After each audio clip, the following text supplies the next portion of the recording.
नमस्कार दोस्तों, मैं हूं आलोक श्रीवास्तव। मेरा YouTube चैनल है कॉमर्स बाय आलोक सर। मैं आपको बताने आया हूं, जनगणना के ऊपर महत्वपूर्ण विषय के ऊपर चर्चा करने आया हूं। ध्यान से देखिएगा। जनगणना करते जाते समय जब आप HLO ऐप पर किसी भी व्यक्ति के घर से संबंधित सूचना सेव कर रहे होंगे, तो सेव कर रहे होंगे तो उस समय एक समस्या आपको बड़ी आने वाली है। वो समस्या आने वाली है दोहराए शब्द। ये दोहराए शब्द क्या है और ये क्यों परेशान करेगा, इसके बारे में इस वीडियो में आपको बताया जा रहा है। बड़े ध्यान से सुनिएगा। ये शब्द आपको परेशान जरूर करेगा जनगणना के दौरान। हिंदी में दोहराए और अंग्रेजी में रिपीट। तो कैसे इसको टैकल करना है, कैसे इस समस्या से उभर के बाहर आना है, ये इस वीडियो में बताया जा रहा है। बड़े ध्यान से समझिएगा और समझने के बाद अगर आपको समझ में आए तो ये वीडियो अपने उन साथियों को भी भेजिएगा जिन लोगों को ये बात समझ में नहीं आ रही है।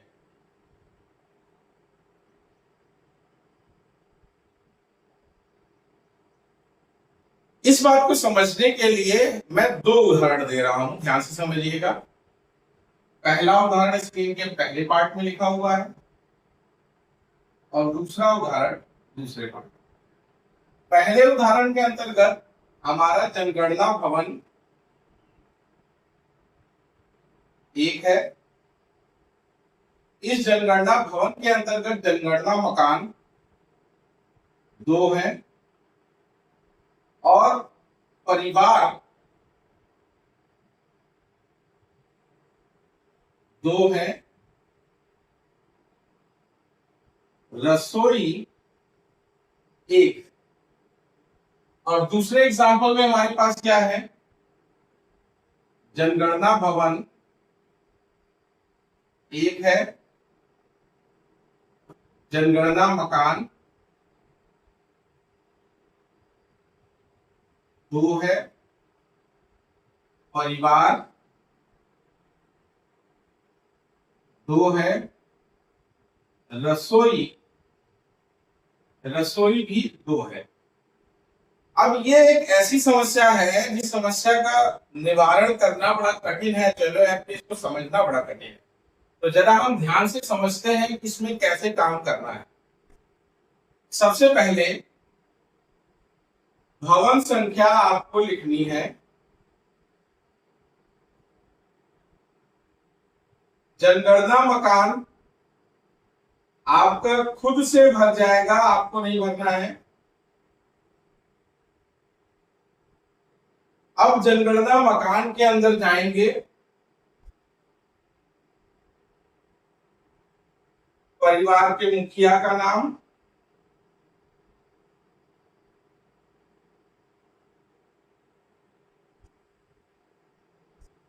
सदस्यों की संख्या,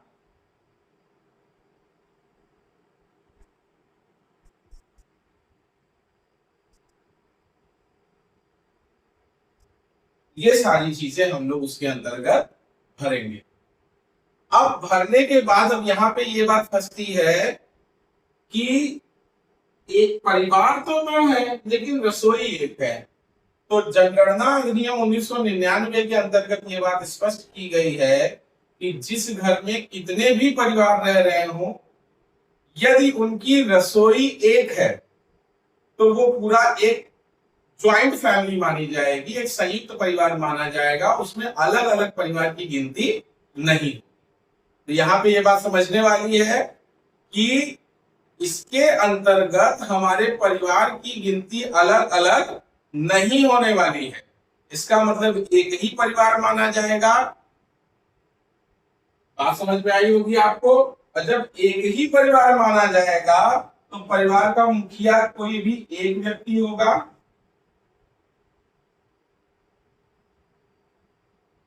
उसके अलावा उस परिवार के कुल जितने भी लोग हैं वो सब सदस्यों की संख्या यहाँ पे लिखी जाएगी।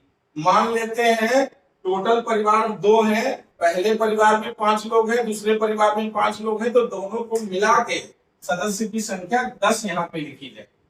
ये बात समझने वाली है।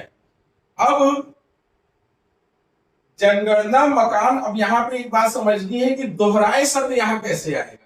थोड़ी देर के लिए हम लोग इस एग्जाम्पल को ऊपर से क्लोज कर देते हैं, नीचे के स्पेस को इसी के लिए यूज करने जा रहे हैं। अब हम लोग दोहराए शब्द कैसे इस्तेमाल करेंगे इसे बात से समझिएगा। पहले वाले एग्जाम्पल के लिए ही अब हम लोग लिखेंगे जनगणना भवन, और जनगणना भवन में इस बार हम लोग नंबर नहीं डालेंगे बल्कि एक टैब बन के आएगा दोहराए। उस दोहराए बटन पे हमें क्या करना है, क्लिक करना है, दोहराए बटन को दबा देना है।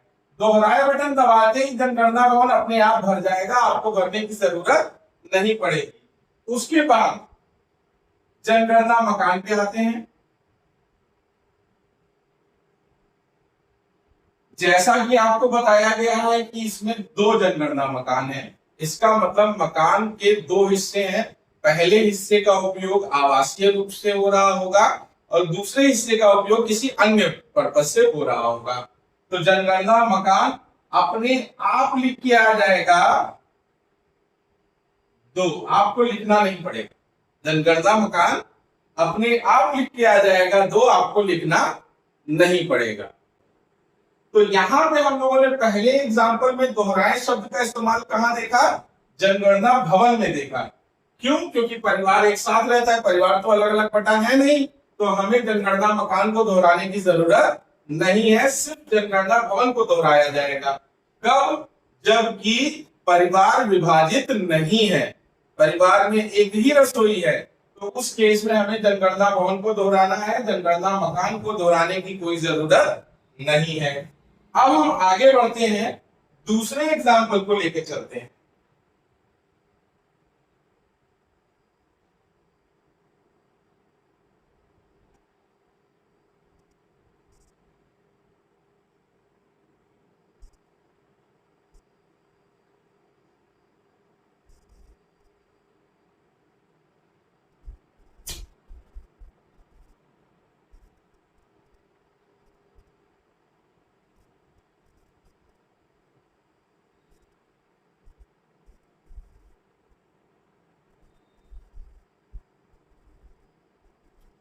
अब यहां ध्यान से समझिए, जनगणना भवन कितना है, तो ये केवल एक संख्या है। आप दो भी है, मान लीजिए एक है।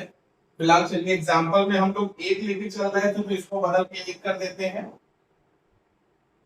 इससे फिलहाल अभी कोई फर्क पड़ने वाला नहीं है। हमारे एग्जाम्पल में जनगणना भवन संख्या एक है, इस एक जनगणना भवन के अंतर्गत जनगणना मकान दो है। मान लीजिए पहला मकान आवासीय पर्पज से है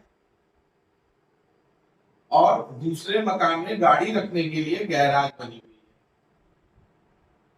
दूसरे मकान में गाड़ी रखने के लिए गैराज बना रखा है हमने। अब इसके अंतर्गत दो परिवार हैं। मान लीजिए पहले परिवार में 5 लोग हैं और दूसरे परिवार में 4 लोग हैं।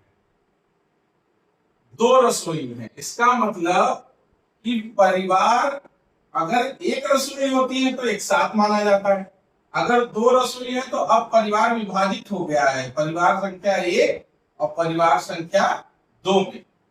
ये बात विशेष समझने वाली है इस एग्जाम्पल में, क्योंकि दो रसोई है इसलिए परिवार विभाजित हो चुका है। पहला परिवार अलग है और दूसरा परिवार अलग है। पहले परिवार में सदस्यों की संख्या 5 और दूसरे परिवार में सदस्यों की संख्या 4, कुल मिला के 9 सदस्य हैं, लेकिन परिवार बंटने की वजह से दोनों की काउंटिंग अलग अलग करनी है। अब इसे समझते हैं कि चलो ऐप में से भरना कैसे। चलिए पहला,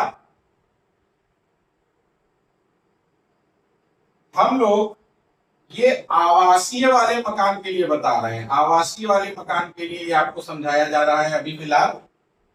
तो जनगणना भवन, इसकी संख्या हम लोग डालेंगे 01।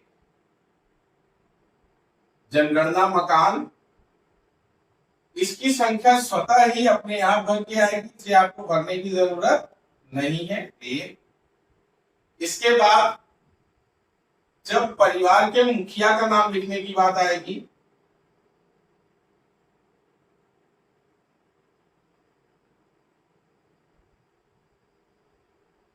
तो उसमें ये जो पहला वाला परिवार है जिसमें 5 सदस्य हैं, इसके मुखिया का नाम लिखा जाएगा पहले परिवार के मुखिया का नाम। फिर परिवार की संख्या या सदस्यों की संख्या,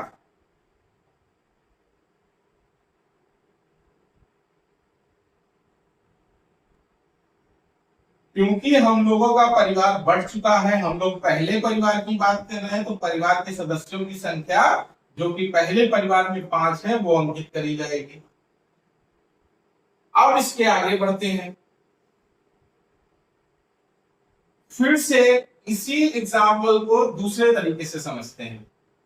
हम अभी भी उसी यूनिट की बात कर रहे हैं जो आवास में उठी हुई है, वो यूनिट हमारी बदली नहीं है, अभी हम गैराज के ऊपर बात नहीं कर रहे।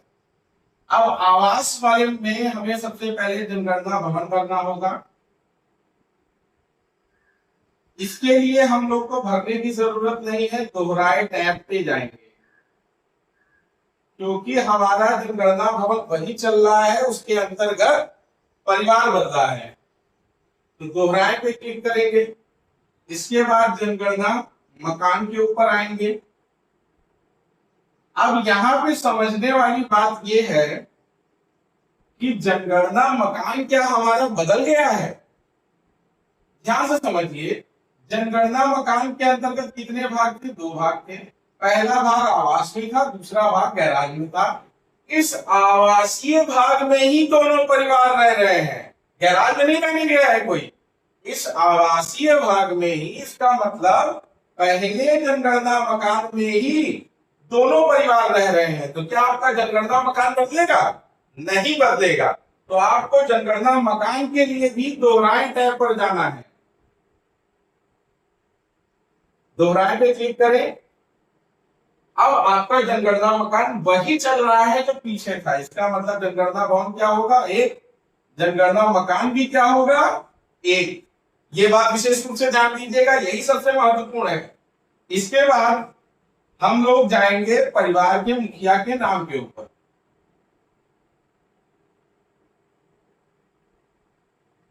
अब हमें देखना है कि हमारा दूसरा परिवार कौन सा है। तो दूसरा परिवार वो है जिसमें 4 सदस्य हैं। इस 4 सदस्य वाले परिवार के मुखिया का नाम,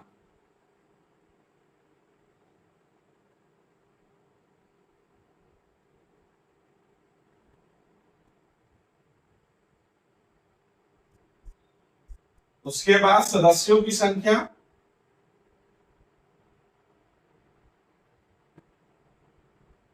तो क्योंकि हमने दूसरा परिवार ले रखा है, उस परिवार के अंतर्गत 4 सदस्य हैं, तो परिवार के सदस्यों की संख्या क्या आएगी? 4। ये बात विशेष रूप से ध्यान देने वाली है।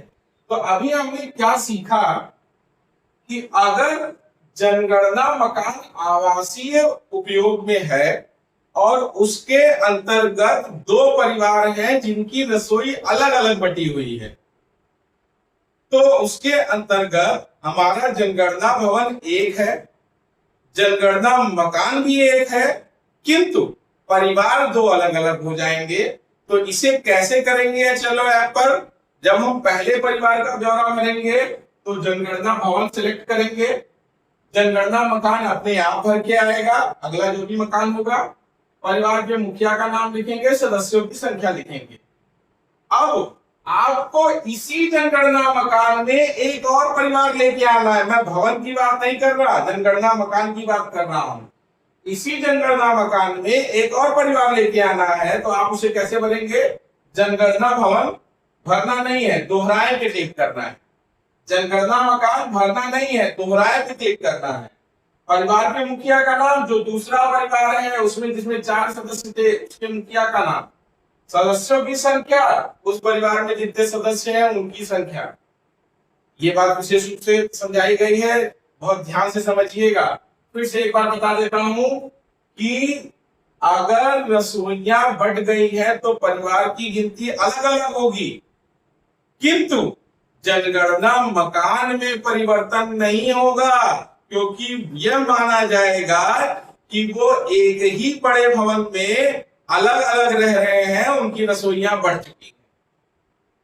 कुछ परिस्थिति अलग भी हो सकती है, कहीं कहीं दो भाई रह रहे हैं, दोनों भाइयों का गेट और एंट्रेंस, मेन गेट का एंट्रेंस अलग है, इसका भवन अलग बना हुआ है, इसका भवन अलग बना हुआ है। जब पूर्णतः घर में एंट्री करने का गेट अलग अलग हो, उसकी यूनिट जो घर बने हुए हैं वो बिल्कुल अलग अलग विभाजित हो, तो उस केस में आप दो भवन दो जनगणना मकान मान लेंगे दोनों भाइयों के लिए। किंतु अगर जाने का रास्ता एक ही है, एक ही घर के अंदर दोनों परिवार रह रहे हैं, उनकी रसोइयां बटी हुई हैं, तो जनगणना मकान अलग अलग नहीं होगा, जनगणना मकान एक ही रहेगा। उसके अंदर दो अलग अलग परिवारों का ब्यौरा भरा जाएगा। उस केस में हम लोग जनगणना भवन भी दोहराएंगे और जनगणना मकान भी दोहराएंगे। अब इसके लास्ट पार्ट पे आते हैं। इसका लास्ट पार्ट है हम लोग इस गैराज का क्या करेंगे। तो गैराज के लिए ध्यान से समझिएगा।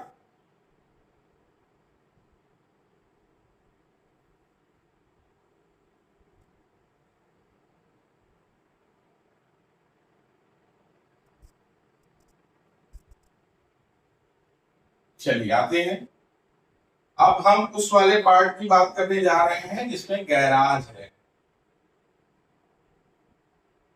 इस केस में जनगणना भवन आपका नहीं बदलेगा, तो आपको जनगणना भवन भरना नहीं है, बल्कि दोहराए पे क्लिक करना है।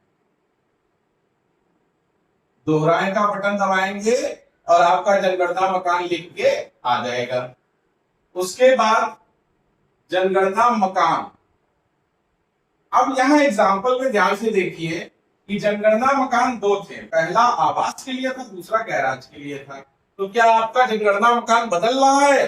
जी हाँ, आपका जनगणना मकान अब बदल रहा है। तो जनगणना मकान आपका, आप अगला जो नंबर लिख के आ रहा होगा वो सिलेक्ट करेंगे। अगर पिछली बार हमने 001 लिया था, तो अब अगला जनगणना मकान में गिनती आएगी, तो यहाँ पे नंबरिंग क्या हो जाएगी? 0002। यहाँ पे जो दोहराए टैग है इसका कोई इस्तेमाल नहीं है। इसके बाद क्योंकि ये गैराज है, जब आप इसका उद्देश्य, मतलब वो जो बिल्डिंग जो चारों तरफ से घिरी हुई है, जिसमें छत पड़ी हुई है, उसका क्या उद्देश्य, किस पर्पज में इस्तेमाल कर रहे हैं, जब उसे लिखेंगे गैराज पर्पज में, तो उस केस में आपसे आगे के आने वाले सवालों को नहीं पूछेगा और आपका ये काम यहीं पे खत्म। आपको परिवार से संबंधित कोई भी ब्यौरा इस गैराज वाले क्वेश्चन में भरने की जरूरत नहीं पड़ेगी। उम्मीद है आपको ये वीडियो समझ में आया होगा। मैं बार बार कह रहा हूं कि ये HLO ऐप जनगणना का सबसे महत्वपूर्ण बिंदु है, इसे बड़े ध्यान से समझिएगा। मैं पूरी उम्मीद करता हूं कि मैंने अपने लेवल पे अच्छा समझाने की कोशिश की है। वीडियो को ध्यान से देखिएगा, समझिएगा और इसके अनुसार ही कार्य करिएगा। बहुत बहुत धन्यवाद। अगर आपको वीडियो अच्छा लगा हो तो वीडियो को लाइक और सब्सक्राइब करिएगा। मिलते हैं अगले वीडियो।